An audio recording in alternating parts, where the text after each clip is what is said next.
Hello and welcome friends, ভিডিওটিতে click করার জন্য আপনাদের জানাই অসংখ্য ধন্যবাদ। দেখতে শুরু করেছেন আপনাদের প্রিয় ইউটিউব চ্যানেল নেক্সট টেক 24। তো বন্ধুরা, অবশেষে বছরের শেষে এবং বিধানসভা নির্বাচনের ঠিক আগেই এবার কিন্তু চুক্তিভিত্তিক অস্থায়ী কর্মচারীদের জন্য বড়সড় সুখবর এসে গেছে। হ্যাঁ বন্ধুরা, দীর্ঘদিন ধরে কর্মচারীদের দাবি ছিল যে তাদের কবে স্থায়ীকরণ এবং বেতন বৃদ্ধি হবে, তবে এই নিয়ে অর্থাৎ স্থায়ীকরণ এবং বেতন বৃদ্ধি নিয়ে বড়সড় আপডেট উঠে এসেছে। হ্যাঁ বন্ধুরা, জানিয়ে দেবো আজকের এই ভিডিওতে। তাছাড়া আইসিডিএস, আশা, বিআরবি থেকে শুরু করে casual worker, ICT computer, PHE, pump operator থেকে শুরু করে অন্যান্য চুক্তিভিত্তিক অস্থায়ী কর্মী, সিভিক ভলেন্টিয়ার, একাধিক চুক্তিভিত্তিক কর্মচারীদের জন্য কিন্তু এবার বড়সড় সুখবর এসে গেছে। তো জানাবো আজকের এই ভিডিওতে। ইতিমধ্যেই অর্থ দপ্তর থেকে এই বিজ্ঞপ্তি প্রকাশিত হয়েছে এবং এই বিজ্ঞপ্তিতেই বড় চমক দেওয়া হয়েছে, বড় ঘোষণা করা হয়েছে রাজ্য সরকারের তরফ থেকে।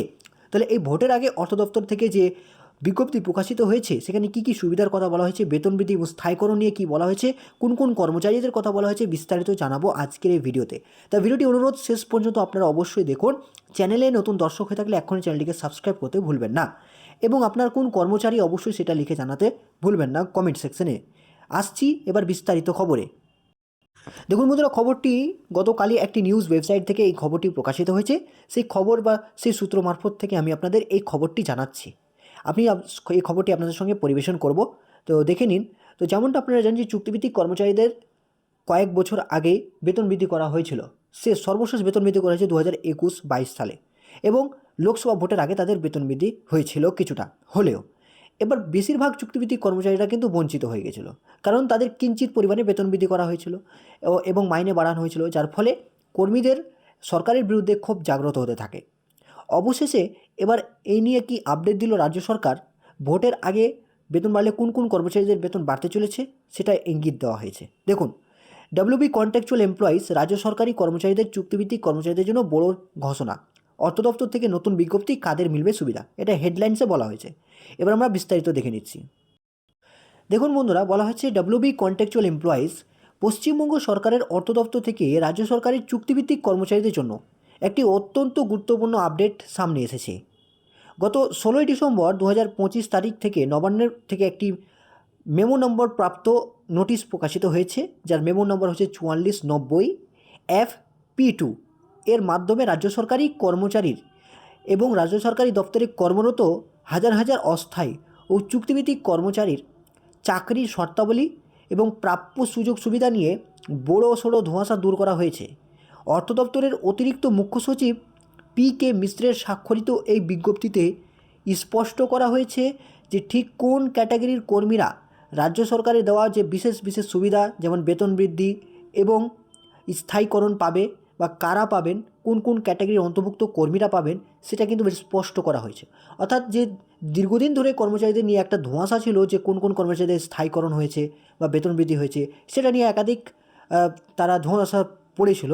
অবশেষে কিন্তু সেই ধোঁয়াশা মিটে গেল এই সূত্রটি, অর্থাৎ এই বিজ্ঞপ্তিটি প্রকাশিত হয়। তারপরে দেখুন বন্ধুরা, বলা হয়েছে বিজ্ঞপ্তির মূল প্রতিপাদ্য বিষয় কী, অর্থাৎ বিজ্ঞপ্তি যে প্রকাশিত হয়েছে তার মূল বিষয় কী ছিল। দীর্ঘদিন ধরে রাজ্যের বিভিন্ন দপ্তরে কর্মরত চুক্তিভিত্তিক কর্মচারীরা তাদের স্থায়ীকরণ এবং বেতন বৃদ্ধির দিকে তাকিয়েছিলেন। রাজ্য সরকার 2011 সালে মেমো নম্বর 9008 FP এর মাধ্যমে 2010 সালের 1 এপ্রিলের আগে নিযুক্ত চাকরির নিরাপত্তা বা কর্মীদের নিযুক্ত যেসব কর্মীরা 2010 সালের 1 এপ্রিলের আগে নিযুক্ত হয়েছিলেন, সেসব কর্মচারীদের চাকরির নিরাপত্তা বা সিকিউরিটি অফ টেনিওর এবং বাৎসরিক ইনক্রিমেন্ট সহ অবসরের সুযোগ প্রদান করা হয়েছিল। এবং পরবর্তীকালে 2013, 2016 এবং 2019 এবং 2024 সালের বিভিন্ন সময়ে আরও বিজ্ঞপ্তি জারি করে এই সুযোগ সুবিধা বাড়ানো হয়েছিল। কিন্তু পরবর্তী সময়ে নিযুক্ত কর্মীরা এই সুযোগ সুবিধা পাবেন কিনা তা নিয়ে বিভিন্ন দপ্তরের মধ্যে বিভ্রান্তি ছিল। এবার নতুন সেই বিজ্ঞপ্তিতে এবার সেই বিষয়টি পরিষ্কার করা হয়েছে। তারপরে দেখুন কি বলা হয়েছে, কাদের মিলবে সুবিধা, অর্থ দপ্তরের স্থায়ীকরণ স্পষ্টীকরণ। অর্থ দপ্তরের নতুন এই নির্দেশিকায় মূলত দুটি বিষয় বা ক্যাটাগরিকে আলাদা করা হয়েছে।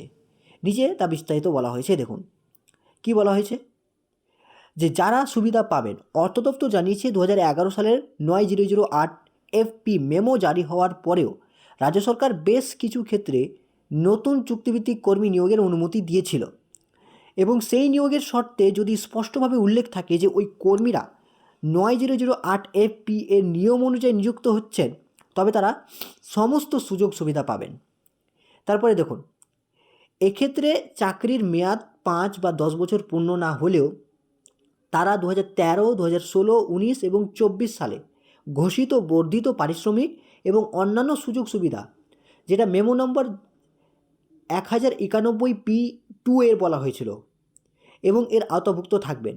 অর্থাৎ যেসব কর্মচারীরা 2010 সালের এই এপ্রিলের আগে নিযুক্ত হয়েছিলেন, তাদের 5 বছর বা 10 বছর পূর্ণ না হলেও 2013 যে উল্লেখিত যে সালগুলি রয়েছে, সেই সালগুলিতে তাদের যে বর্ধিত হারে বেতন বা পারিশ্রমিক বৃদ্ধি হয়েছিল, সেটার তারা সুযোগ সুবিধা পাবেন, এটা এখানে স্পষ্টীকরণ করা হয়েছে। অর্থাৎ এতদিন পর্যন্ত যে ধোঁয়াশা ছিল, সেই ধোঁয়াশা কাটিয়ে দেওয়া হয়েছে। অবশেষে সে বেতন বৃদ্ধির সুযোগ সুবিধা তারাও পাবেন। তারপরে দেখুন, কারা সুবিধা পাবেন না।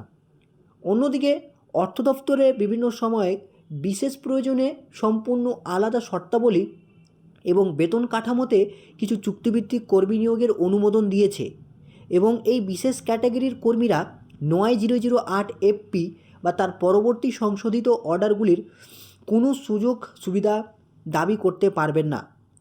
এখানে কি বলা হয়েছে স্পষ্ট করে বুঝুন। অর্থাৎ যে সমস্ত কর্মীরা বিশেষ প্রয়োজনের শর্তাবলী এবং বেতন কাঠামোতে কিছু চুক্তিভিত্তিক কর্মী নিয়োগের অনুমোদন দিয়েছে, এসব অন্তর্ভুক্ত কর্মীরা 9008 FP বা তার পরবর্তী সংশোধিত অর্ডারগুলির কোনো তারা সুযোগ সুবিধা বা দাবি করতে পারবেন না। তাদের চাকরি এবং বেতন শুধুমাত্র তাদের নিয়োগপত্রে উল্লেখিত নির্দিষ্ট শর্ত মেনেই পরিচালিত হবে। অর্থাৎ তাদের যে শর্ত দেওয়া হয়েছে, সেই শর্ত অনুযায়ী তাদের এই সুযোগ সুবিধা দেওয়া হবে। আগের নোটিশ অনুযায়ী তাদের এই সুযোগ সুবিধা দেওয়া হচ্ছে না। এবার কর্মীদের জন্য জরুরি পরামর্শ দেখুন, এই বিজ্ঞপ্তি থেকে এটি দিনের আলোর মতো পরিষ্কার যে রাজ্যের সমস্ত চুক্তিভিত্তিক কর্মী একই নিয়মের ছাতার তলায় আসেন না। আপনি যদি একজন চুক্তিভিত্তিক কর্মী হন, তবে আপনার নিজের স্ট্যাটাস বোঝার জন্য নিজের বিষয়গুলি অবশ্যই আপনি খেয়াল রাখবেন। অর্থাৎ কী কী বিষয়গুলি রয়েছে দেখুন, আপনার এঙ্গেজমেন্ট লেটার বা নিয়োগপত্রটি ভালো করে পরীক্ষা করতে হবে। তারপরে দেখুন, দ্বিতীয়ত দেখতে হবে যে আপনার নিয়োগ কোনো মেমোর অধীনে বা কোনো শর্তে হয়েছে কি না। তারপরে দেখতে হবে যদি আপনার নিয়োগ 9008 FP বা তার সমতুল্য অর্ডারের অধীনে হয়ে থাকে, তবেই আপনি সরকারি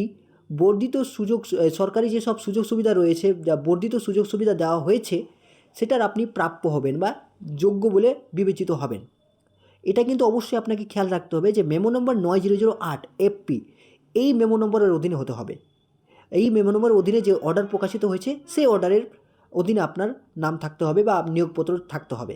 তারপরে দেখুন, কোনো দপ্তরের যদি এই বিষয়ে আরও ব্যাখ্যার প্রয়োজন হয়, তবে নির্দিষ্ট কোনো ফাইল বা কেস উল্লেখ করে অর্থ দপ্তরের সঙ্গে যোগাযোগ করার পরামর্শ দেওয়া হয়েছে, এবং এই বিজ্ঞপ্তিটি রাজ্যের চুক্তিভিত্তিক কর্মীদের দীর্ঘদিনের বিভ্রান্তি দূর করার সাহায্য করবে বলে মনে করা হচ্ছে।